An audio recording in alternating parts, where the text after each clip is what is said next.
Ravi de vous retrouver pour ce nouveau numéro du Dessous des cartes. Aujourd'hui, direction la Turquie de Recep Tayyip Erdoğan. On le voit sur cette photo adressant ses vœux à la nation pour 2023. 2023, année clé pour le leader turc, au pouvoir depuis 2003, et qui entend bien remporter par tous les moyens, en juin, les élections présidentielles et législatives avec son parti, l'AKP. L'enjeu est de taille pour les Turcs, qui ont vu dériver le régime vers un modèle autoritaire et nationaliste, mais il l'est aussi pour les relations internationales en général. Car Erdoğan a déployé ces dernières années la puissance turque sur différents terrains, et c'est ce qu'on va voir aujourd'hui. De la guerre en Ukraine, où l'homme fort d'Ankara joue double jeu, entre son statut de membre de l'OTAN et sa relation ambiguë avec Moscou, jusqu'au Moyen-Orient, où la Turquie s'active, notamment en Syrie, en Libye. Vous allez voir comment Erdoğan joue plusieurs cartes à la fois en utilisant tous les leviers, hard et soft power. Voyons comment. Située à la jonction de l'Europe, du Caucase et du Moyen-Orient, la Turquie occupe une position d'autant plus stratégique qu'elle est également au carrefour de deux mers vitales pour le commerce international, la mer Méditerranée et la mer Noire. L'accès à cette dernière par les détroits du Bosphore et des Dardanelles est contrôlé par les Turcs, ce qui leur donne un pouvoir certain sur les flux commerciaux et militaires vers et depuis les pays riverains, notamment la Russie, un encombrant voisin avec qui la Turquie entretient des relations ambivalentes, et c'est ce qu'on va voir maintenant.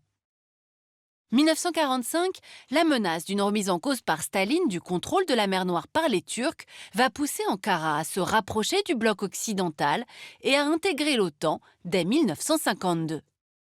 La Turquie, alors seul membre de l'alliance avec la Norvège à partager une frontière avec l'URSS, y occupe une position stratégique. Mais avec la chute de l'URSS en 91, la donne change.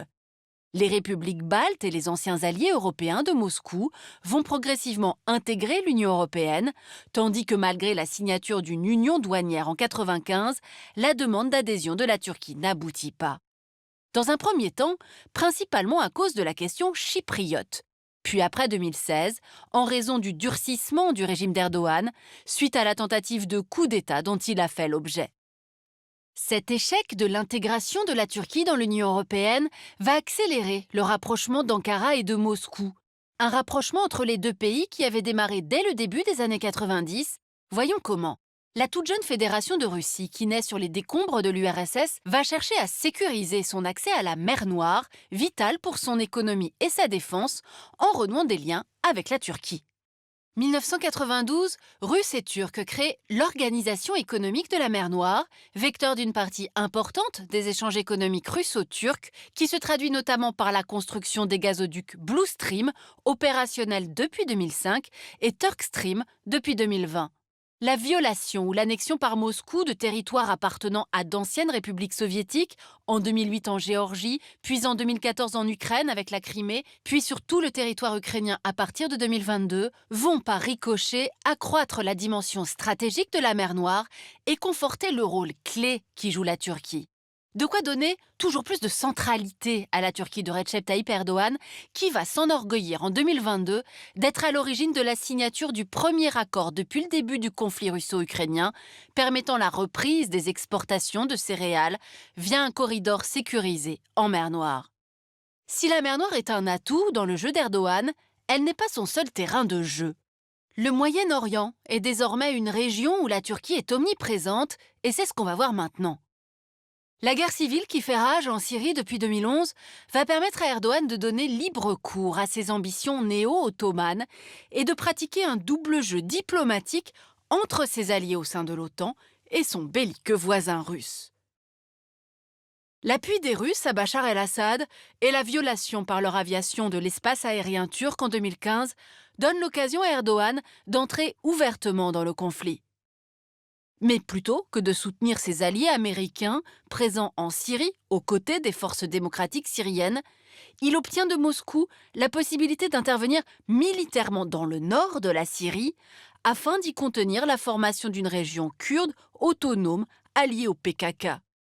Une supposée menace qu'il utilise à des fins de politique intérieure autant que d'annexion territoriale, comme le montrent les interventions militaires de novembre 2022. Ce double jeu d'Erdoğan va se manifester également sur le terrain de l'armement. 2017, la Turquie achète un lot de missiles russes de défense aérienne S-400 tout en cherchant à acquérir des F-35 américains. Une attitude qui n'est pas du tout du goût de la Maison-Blanche qui gèle la transaction, contraignant Ankara à renouveler sa flotte en achetant ou en modernisant des F-16 moins performants.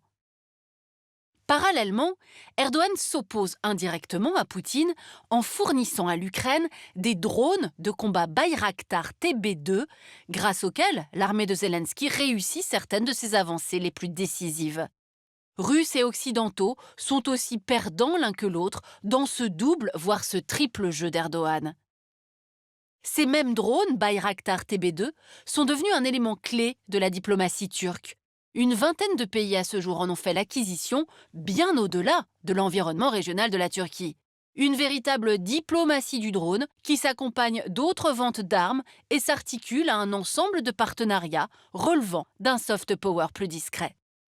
Et puis depuis 2004, la Turquie a connu un important développement économique qui lui a permis de devenir l'un des principaux pays contributeurs de l'aide publique au développement, une aide qu'elle a décidé d'orienter majoritairement vers les pays africains, formidable marché en devenir qui aiguise l'appétit d'Ankara, l'Afrique, autre terrain de jeu de Recep Tayyip Erdogan, comme on va le voir maintenant. Soutenue par l'action de nombreuses ONG, l'aide publique turque en Afrique intervient dans des secteurs très variés: développement, lutte contre la pauvreté, éducation ou encore la sauvegarde du patrimoine.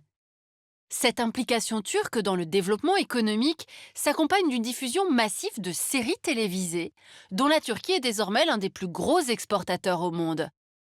Ce soft power culturel puissant est relayé par l'augmentation continuelle des destinations desservies par la Turkish Airlines, désormais première compagnie du continent africain. Ce soft power turc, il n'est évidemment pas dénué d'arrière-pensées religieuses. Bon nombre des ONG à la manœuvre pour la distribution de l'aide publique au développement sont islamiques. Un réseau important d'écoles turques a vu le jour, dont certaines ouvertement coraniques, au Maroc et en Mauritanie. Erdogan a par ailleurs clairement soutenu la présidence Morsi en Égypte en 2012-2013 et donné asile aux frères musulmans égyptiens lorsqu'ils ont été réprimés par Abdel Fattah al-Sisi. On l'aura compris, il y a donc les ventes d'armes, dont la Turquie est désormais le 12e exportateur mondial, l'aide économique, le soft power culturel et religieux, et dans le cocktail de la diplomatie d'Erdogan, il y a également ces dernières années des déploiements de troupes turques à l'extérieur de ses frontières. Dans son voisinage immédiat, comme nous l'avons vu en Syrie à partir de 2016, mais aussi en Irak en 2019. Et également dans des territoires plus lointains comme la Somalie, sur laquelle nous allons nous pencher quelques instants.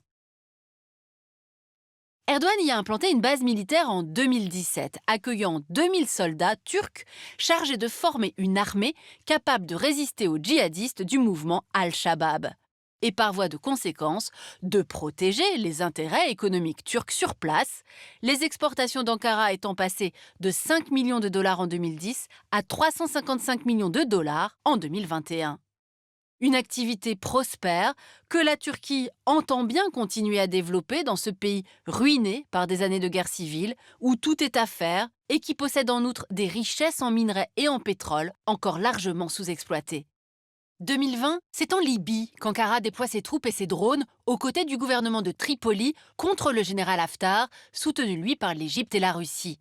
Ce qui lui permet de conforter ses positions sur un autre sujet, la gestion conflictuelle des eaux territoriales avec la Grèce, un des nombreux contentieux qui opposent Grecs et Turcs depuis des décennies. En signant un accord maritime afin d'exploiter des hydrocarbures, Libyens et Turcs revendiquent, au mépris des conventions internationales, une extension de leur zone économique exclusive, empiétant sur celle des Grecs. Toujours en 2020, les troupes et les drones turcs sont dans le Caucase pour soutenir l'allié azerbaïdjanais lors de la deuxième guerre du Haut-Karabakh contre l'Arménie. L'armée turque est également présente au Qatar, une façon de prendre position face aux Saoudiens, aux Émiratis, aux Égyptiens et aux Israéliens, avec lesquels Erdogan tente pourtant de se rapprocher. Cet activisme diplomatique de la Turquie, il s'accompagne d'une dérive autoritaire et nationaliste d'un Erdogan qui se rêve plus que jamais en néo-sultan. Mais il trouve aussi sa source dans la dépendance énergétique du pays, et c'est ce qu'on va voir maintenant. Le pays couvre à peine la moitié de ses besoins énergétiques et la sécurisation de ses importations de gaz et de pétrole ont poussé Erdogan à nouer des alliances contre nature, avec la Russie, on l'a vu, mais aussi avec l'Iran. La Turquie a réalisé des investissements massifs pour acheminer pétrole et gaz depuis ces deux pays, mais aussi depuis l'Azerbaïdjan et l'Irak, transformant la Turquie en hub énergétique où transite une partie des besoins de l'Europe, qui reste son principal partenaire. Erdogan a donc l'ambition de remettre son pays au centre du jeu géopolitique en jouant sur plusieurs tableaux, notamment, on l'a vu, en jouant à la fois la carte de l'OTAN et la carte de l'Orient, avec en particulier cet axe auquel il tient beaucoup, l'axe Turquie, Russie, Syrie. On l'a dit, pour étouffer les Kurdes syriens, Erdogan veut créer une zone de sécurité tout le long de la frontière syrienne, mais désormais, il veut en confier la gestion à Damas. Objectif, y envoyer dans des camps les quelques 4 millions de réfugiés syriens présents en Turquie et mal acceptés par l'électorat d'Erdogan. Des camps que la Turquie souhaite voir financés par les Européens. Et si ces derniers refusent, l'homme fort d'Ankara a un moyen de pression, ouvrir les frontières de l'Union européenne. Pour aller plus loin, cet ouvrage signé Dorothée Schmidt, qui dirige le programme Turquie-Moyen-Orient de l'Institut français des relations internationales. Ainsi s'achève ce nouveau numéro du Dessous des cartes. Rendez-vous bien sûr la semaine prochaine, même endroit, même heure. Et d'ici là, n'oubliez pas notre site internet arte.tv sur lequel vous retrouverez notamment nos leçons de géopolitique. À bientôt.